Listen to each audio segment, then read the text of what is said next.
और विख्यात चमनलाल शर्मा की भी यह लखनऊ कर्मभूमि रही है। भारत का पहला एस्ट्रो टर्फ भी इसी लखनऊ के स्पोर्ट्स का 80 के दशक में लगाया गया।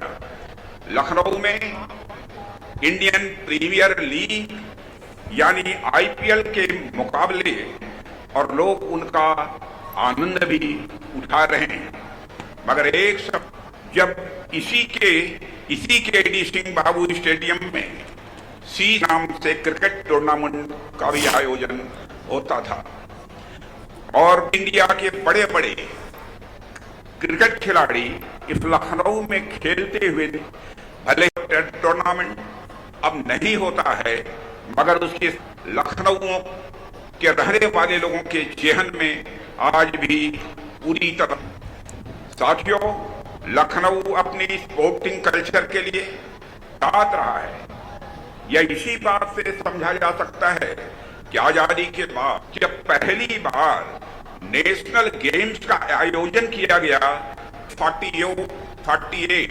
1948 में हमारे आपके इस शहर लखनऊ में ही किया गया था।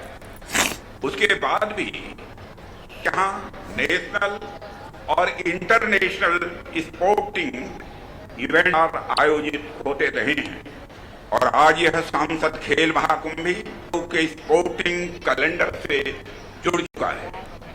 साथियों, एक जब लोग खेल के महत्व को समझे बिना कहा करते थे, खेलोगे कूदोगे तो होगे खराब, पढ़ोगे तो बनोगे न पाओ।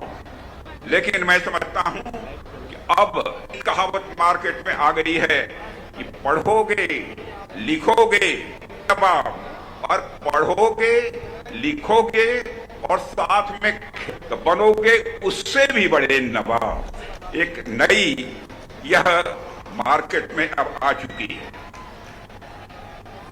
और खेल समाज की धारणा पहले की अपेक्षा मैं दावे के साथ कह सकता हूं, आज माता पिता अपने बच्चों को लिएंडर पेस, सचिन तेंदुलकर, विराट कोहली, रोहित शर्मा, मुकेश और नीरज चोपड़ा जैसा खिलाड़ी और एथलीट के देखना चाहते हैं।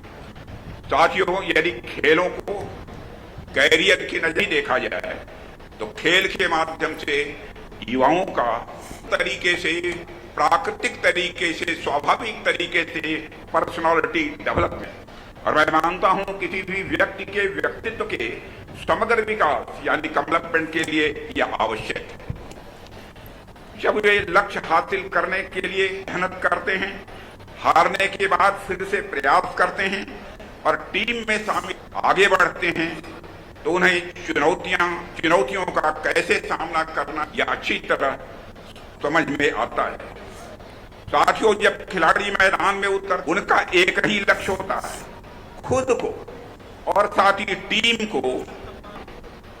एक खिलाड़ी हमेशा टीम की इंडिविजुअल से ऊपर रखना चाहता है, यानी खुद से ऊपर रखना चाहता है। भावना आगे चलकर नेशन फर्स्ट के रूप में सामने आती है। साथियों, प्रधानमंत्री श्री नरेंद्र मोदी के नेतृत्व में देश स्पोर्टिंग कल्चर का विकास हुआ है।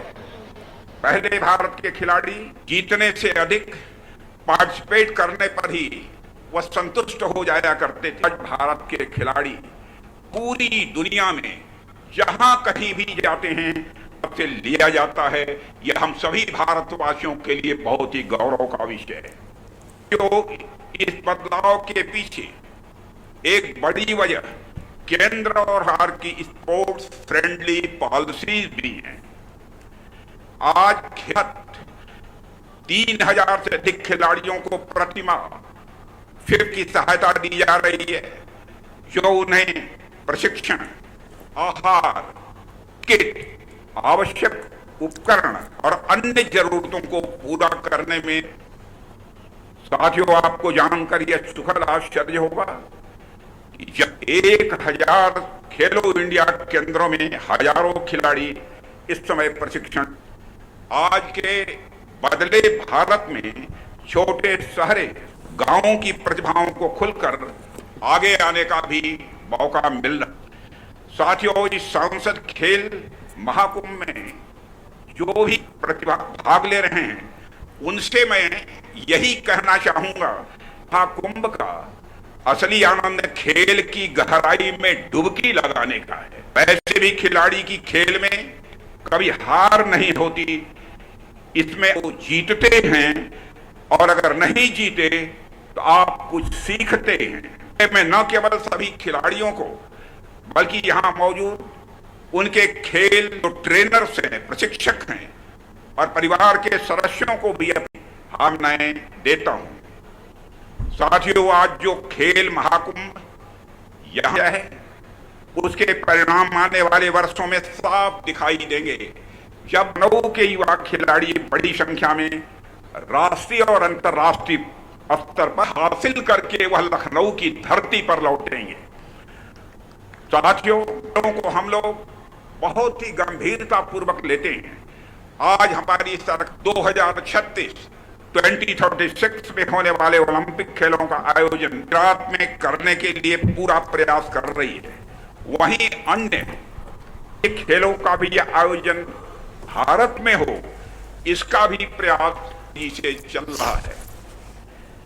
जहां तक उत्तर प्रदेश का सवाल है, प्रदेश के लोकप्रिय मुख्यमंत्री श्री योगी आदित्यनाथ जी से आग्रह करूंगा कि उत्तर प्रदेश में नेशनल गेम्स का आयोजन हुए लगभग वर्ष से अधिक का समय हो गया है। अब समय तैयारी की जानी चाहिए ताकि लखनऊ में भी नेशनल आयोजन हो सके, यह समस्त लखनऊ वासी चाहते हैं। आज पूरा देश नेशन फर्स्ट को पहले रखकर खिलाड़ियों की तरफ सोच रहा है और हमारे प्रधानमंत्री श्री नरेंद्र मोदी ने 2047 तक विकसित के निर्माण का यह लक्ष्य हम सबके सामने रखा है। भारत को विकसित राष्ट्र बनाने में मैं मानता हूं हर नागरिक की एक अहम, यानी विकसित भारत के साथ विकसित उत्तर प्रदेश और लखनऊ का विचार भी सीधा यह जुड़ा हुआ है। इसलिए